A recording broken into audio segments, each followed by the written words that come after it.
반갑습니다 여러분. 저는 A10T입니다. 오늘 여러분에게 소개해드릴 차종은 렉서스 ES300H입니다. 원래 기본 모델을 좀 설명드릴까 했는데 F스포츠 번호판이 달린 모델이 전시가 돼 있더라고요. 그만큼 현재 이제 판매량 때문에 그럴 수도 있는데 전시된 차도 거의 없는 것 같습니다. 모양이 좀 바뀌었어요. 이렇게 램프 모양을 이전 모델하고 좀 변경이 돼갖고 이렇게 좀 살펴봤습니다. 모양은 예전 거보다 조금 더 스포티한 느낌이 좀 많이 나지 않나 생각이 돼요. 그 렌즈 타입으로 되어 있던 그 LED가 있었는데 이게 이제 3구 형식으로 좀 바뀌어 있는 LED가 장착이 되어 있습니다. 아쉬운 거는 해외에서는 이제 매트릭스 LED 옵션이 있는데 그거는 좀 빠져 있기 때문에 이 부분 조금 아쉽지 않나 이렇게 좀 생각이 되고, 요 그릴 패턴이 원래 가로형 패턴으로 좀 돼 있었거든요. 근데 이렇게 메쉬형 타입으로 지그재그로 되어 있는 요 그물망 같은 요런 플라스틱으로 되어 있고, 아무튼 조금 스포티한 그런 모양을 갖추고 있습니다. 이 차의 이제 시스템 출력이라고 하거든요. 모터가 MG1, MG2 앞뒤로 두 개 장착이 되어 있기 때문에 이 시스템 출력으로 218마력이 나와요. 그 다음에 토크 같은 경우에는 22.5 토크가 3600rpm에서 최대 토크가 나오게 되어 있고요. 트랜스미션은 국내 차하고 좀 다르게 국내 차 같은 경우에 DTC도 좀 많이 사용하거든요. 근데 이 차는 CVT라고 하는 이제 메타체인 방식의 CVT를 가지고 있고, 뭐 CO2 배출량이 상당히 좀 낮죠. 2500cc 가솔린 엔진 치고는 91g 정도 나오기 때문에 상당히 적은 그런 CO2 배출량을 좀 가지고 있지 않나 생각됩니다. 연비는 F스포츠 같은 경우에 16.8 나오고요. 그 다음에 일반 ES300H 같은 경우에는 17.2까지 나오니까요. 상당히 뭐 연료 효율이 좋죠. 아주 좋은 연료 효율을 보여주고 있습니다. 그래서 요즘에 이제 뭐 디젤이 좀 뭐 거의 죽었다고 봐야 되잖아요. 꺾였잖아요. 예, 그런 거로 감안해 봤을 때는 요 가솔린에서 좀 연비를 우수하게 좀 찾는 분들한테는 요 모델이 좀 대안이 되지 않겠나 생각됩니다. 네, 이게 F스포츠 보면서 약간 좀 아쉬운 부분 몇 가지를 좀 발견을 했어요. 네, 요거 아까 아마 영상에서 조금 보시면 그 부분 좀 설명을 드리긴 하겠는데, 아마 여러분들도 좀 이해하실 수 있는 부분 제가 좀 설명을 드릴까 합니다. 처음에 이제 2010년도에 렉서스가 ES300H 내놨을 때 가장 아쉬웠던 거는 세단하고 좀 구별되는 게 이 트렁크 부분의 용량 차이가 좀 있었어요. 근데 배터리 구조 설계를 좀 바꿔가지고 하단 쪽에 좀 배터리를 배치하게 되면서 이렇게 일반 세단하고 큰 차이가 없는 트렁크 공간을 좀 확보를 하게 되기 때문에 전장 길이가 이제 4970mm 정도 되거든요. 한 5m 정도 되는 차량인데 트렁크가 1세대 모델 좀 섭수했는데 이 모델 요거 개선이 좀 됐기 때문에 상당히 좀 괜찮은 그런 트렁크 공간을 보여주고 있다. 이런 게 좀 장점이 되지 않겠나 생각되고요. 약간 아쉬운 거는 요즘에 이제 좀 고급 차들은 트렁크 버튼 누르면 락 기능 같이 있거든요. 그러니까 문까지 잠기는 기능이 있는데 이 차는 열고 닫는 요 기능만 있습니다. 대신 닫을 때의 느낌, 벤츠하고 비교해보면 상당히 좀 차이가 많이 나는 것 같아요. 좀 고급차의 그런 닫힘으로 이렇게 쫙 좀 스무스하게 닫히는 게 트렁크만 닫아보면 렉서스가 벤츠보다 좀 한 단계 위 차량이 아닌가 하는 생각도 약간 들긴 하는데, 뭐 브랜드 밸류라던가 이런 거 따져보면 조금 떨어진 감이 있죠. 이 차는 뭐 가격 좀 설명드리면 원래는 이제 뭐 두 종류만 좀 팔았었는데 지금 네 종류로 좀 나눠져 있어요. 이제 가장 저렴한 게 6,190만원짜리 럭셔리, 6,400짜리 럭셔리 플러스, 그 다음에 6,860만원짜리 이그젝티브 이렇게 모델이 있고요. 여기 이제 F스포츠 모델이 7,110만원에 형성이 되어 있는데, 와, 저는 7,110만원 주고 요 모델은 구매하지 않을 것 같아요.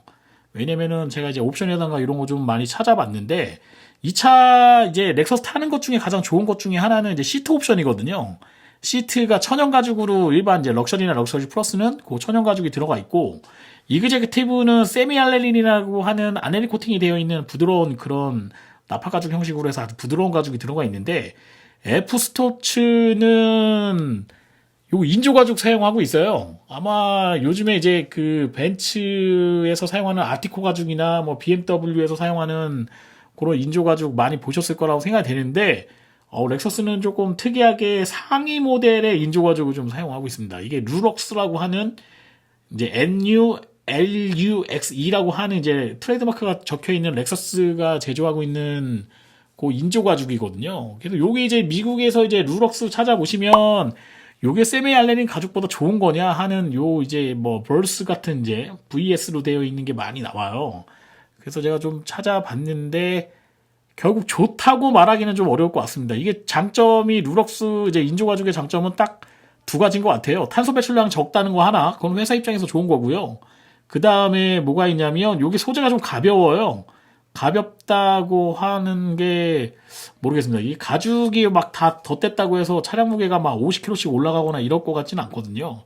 근데 그런 거를 좀 많이 볼 수 있고, 루옥스 모델을 사용하게 되면 세미 알렐린을 대체하는 그런 질감을 느끼면서도 가격 경쟁력을 좀 가지고 있을 수 있기 때문에, 가격이 좀 싸기 때문에 이런 게 좋다 이렇게 얘기하는데, 요즘 최상위 모델 뭐 벤틀리라던가 더 좋은 차들 뭐 벤츠 S클래스 이런 거 뭐 디즈니오 옵션 이런 거 보게 되면 다 천연 가죽 사용하고 있잖아요. 그러니까 저는 렉서스가 사용하고 있는 이 루럭스 정책은 조금, 네, 이게 동의하기에는 조금 어렵지 않나 이런 생각을 좀 가지고 있는 사람입니다. 아무래도 옛날 사람인지는 모르겠는데 그래도 천연 가죽, 세미 알레린 가죽 한번 앉아보신 분은 렉서스 가죽이 상당히 좋다 이렇게 느끼실 수 있을 것 같은데, 요 가죽 앉아보시면 부드럽긴 한데 약간 인조 가죽의 느낌이 좀 나요. 그래서 저는 F스포츠 뭐 스포티한 디자인을 좀 원하시는 분 아니라 그러면 그렇게 추천하고 싶은 그런 옵션은 아니다. 또 가격도 비싼 거에 대비 좋은 옵션은 아닌 것 같다. 이런 생각을 좀 가지고 있는 그런 유저가 되겠습니다. 예전에는 이제 렉서스 하면은 이제 마크 레빈슨 오디오를 많이 생각을 하셔가지고 그 명품 오디오와 이 약간 조용한 성격의 이 차 브랜드와 딱 매칭이 좋다 이렇게들 좀 말씀들을 많이 하셨는데, 사실 요즘에 하이엔드 오디오를 장착하고 나오는 차량들이 워낙 많아요. 그러다 보니까 좀 뭐라 그럴까요? 요 변별력이라고 하는 부분이 좀 많이 떨어지지 않았을까 하는 생각을 좀 가지게 돼 있고, 이 차가 지금 7천만 원 가까이 되는데 뭐 이제 뭐 에어백이라던가 이런 거 10개 장착이 돼 있고요. 뭐 긴급 제동, 다이나믹 크루즈 컨트롤러, 차선 어시스트, 뭐 오토 하이빔 여러 가지가 있어요. 근데 매트릭스 LED라던가 뭐 이런 이제 라이트 기술에서는 렉서스가 기술이 좀 떨어져서 그런지는 모르겠는데 그런 게 좀 부재하다는 거. 제가 이 차를 찍기 전에 3,700만 원짜리 골프를 제가 찍고 왔거든요. 골프 같은 경우에는 3,700만 원에 매트릭스 LED에다가 갖가지 뭐 헤드업 디스플레이야, 뭐 차선 이탈, AD, AS 기능까지 싹 다 들어가 있거든요. 거기에다 버튼도 다 정전식 터치 방식으로 되어 있는 조금 세련되어 있는 터치 방식의 오토 홀든 기능부터 해갖고 뭐 말도 안 되는 옵션이 들어가 있는데, 이 차는 예전에 1세대 모델 2010년도에 나왔던 ES300H 초창기에 나왔던 모델 대비 좋아진 거는 8인치 액정에서 지금 보시는 것처럼 12.3인치 액정으로 변했다는 것밖에 없거든요. 근데 사실은 지금 LG전자하고 협업을 하고 있는 요 내비게이션 아틀란 내비가 장착이 돼 있긴 하지만, 최근에 아마 요 자동차 회사에서 장착되는 내비를 이렇게 사용하시는 분 많이 안 계실 것 같아요. 저 같은 경우에도 자사 내비가 있지만 안드로이드 오토라던가 애플 카플레이를 주력으로 사용하고 있거든요. 그런 부분에 비춰봤을 때는 상당히 좀 이런 게 올드한 느낌이 좀 많이 나지 않나 생각됩니다. 근데 요거 드리면서 더 좀 깜짝 놀랐던 거는 이 버튼의 질감을 제가 만져보면서 좀 깜짝 놀랐어요. 이 버튼의 질감 자체가 거의 캠리 수준의 버튼 질감의 느낌이 아닌가 하는 생각을 좀 받게 됐습니다. 사실 좀 고급 브랜드라고 하는 이미지를 좀 많이 가지고 있죠. 물론 ES는 조금 예외일 수도 있지만 그래도 렉서스에서 가장 판매량이 좋은 브랜드라고 한다 그러면 상당히 이런 뭐 다이얼부터 버튼 누르는 질감 이런 부분을 조금 개선을 해줘야 되는데, 전부 다 아날로그, 전부 다 아날로그의 플라스틱 재질의 느낌이 생각보다 조금 뒤떨어지는 느낌이 나지 않나, 질감 자체가 상당히 좀 뒤떨어지는 느낌을 많이 받았습니다. 이런 부분은 좀 개선을 좀 했으면 좋겠고요. 물론 이제 일본의 문화와 독일의 그 자동차 문화가 약간 차이가 있지만 최근에 트렌드라는 게 있잖아요. 네, 트렌드를 앞서가는 브랜드들이 이렇게 좀 선도하는 그런 느낌이 있다 그러면 이런 느낌들을 조금 바꿔주면서 개선을 좀 해줘야 되거든요. 지금 보시는 것처럼 CD 플레이어 들어가는 차, 아마 국내에서 판매되는 차 전체 차량 다 찾아보셔도 CD 플레이어를 제공하고 있는 아마 차는 이 차밖에 없을 것 같아요. 물론 CD를 가지고 계시면 상당히 유용할 수 있다고 생각하지만 최근에 CD를 듣는 분이 뭐 많이 계실까 모르겠습니다. 전축이라던가 뭐 이런 오디오 시스템, 고가의 오디오 시스템을 가지고 계신 분들만 LP라던가 CD 뭐 이런 거 이용하실 것 같고, 일반적인 대중분들은 거의 그냥 스트리밍 기능이라던가 이런 거를 많이 이용하실 것 같은데 거기에 맞춰서 좀 변화를 가져가야 되지 않겠나 생각됩니다. 시트는 지금 검정 시트 장착이 되어 있는데 최근에 검정 시트는 수입차에서 잘 판매가 안 되거든요. 이 차는 이거 빼고 레드 시트 두 가지만 지금 제공을 하고 있기 때문에 상당히 선택권에 대해서는 좀 제한을 좀 받고 있다, 이런 느낌을 좀 받게 되고요. 최소한 클러스터 같은 경우에 전자식 클러스터를 넣는다 그러면 뭐 10.25인치 정도는 넣어줘야 되는데 엄청나게 작은 그런 클러스터가 들어가 있습니다. 전자식으로 되어 있는 뭐 LCD 같기는 한데 거의 잊혀진 사람이죠. 아베가 사용했던 아베 마스크가 좀 생각날 정도로 엄청나게 작은 네, 이 클러스터가 장착이 돼 있어요. 물론 LFA라고 하는 그 차의 모티브를 받아서 F 스포츠의 이런 계기판을 좀 계승한 것 같긴 한데 LFA가 언제적 나온 차량입니까? 거의 한 13년, 15년 정도 돼가는 아주 그냥 올드한 차량에서 사용했던 그런 클러스터 방식을 지금 이 차 2022년에 나온 차에 제공을 하고 있다는 것 자체가 상당히 좀 일본 차가 구시대의 그런 트렌드에서 벗어나지 못했구나 하는 거를 다시 한번 좀 느끼게 됩니다.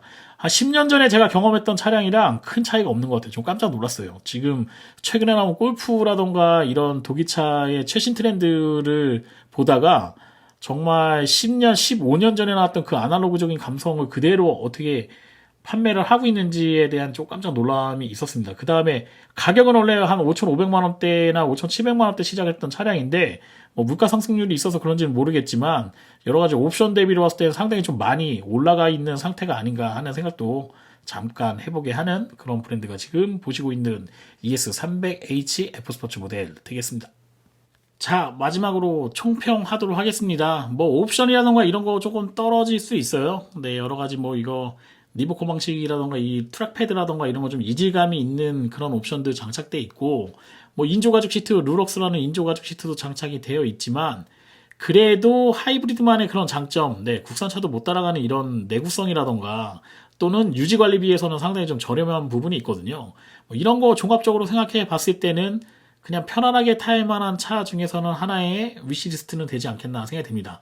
그렇지만 뭐 벤츠 E클래스라던가 또는 BMW 5 시리즈, 아우디 A6, 그 다음에 볼보, 뭐, 이런 모델 여러 가지 생각해 봤을 때, 최신 트렌드에 초점을 맞추거나 여러 가지 하이테크에 초점을 맞췄을 때는 다소 부족함이 좀 많이 느껴지는, 아주 많이 느껴지는 그런 차량이 아닌가, 저는 개인적으로 이렇게 좀 생각을 합니다. 네, 오늘 ES300H F 스포츠 리뷰는 여기까지 하도록 하겠습니다. 그래도 최근에 뭐, 소비자의 선택이 상당히 좀 많아지는 거 보면 경쟁력은 좀 있는 게 아닌가 하는 생각을 가지게 되네요. 자, 오늘 영상은 여기까지 하도록 하겠습니다. 여러분, 다음에 더 좋은 영상으로 찾아뵐게요. 고맙습니다.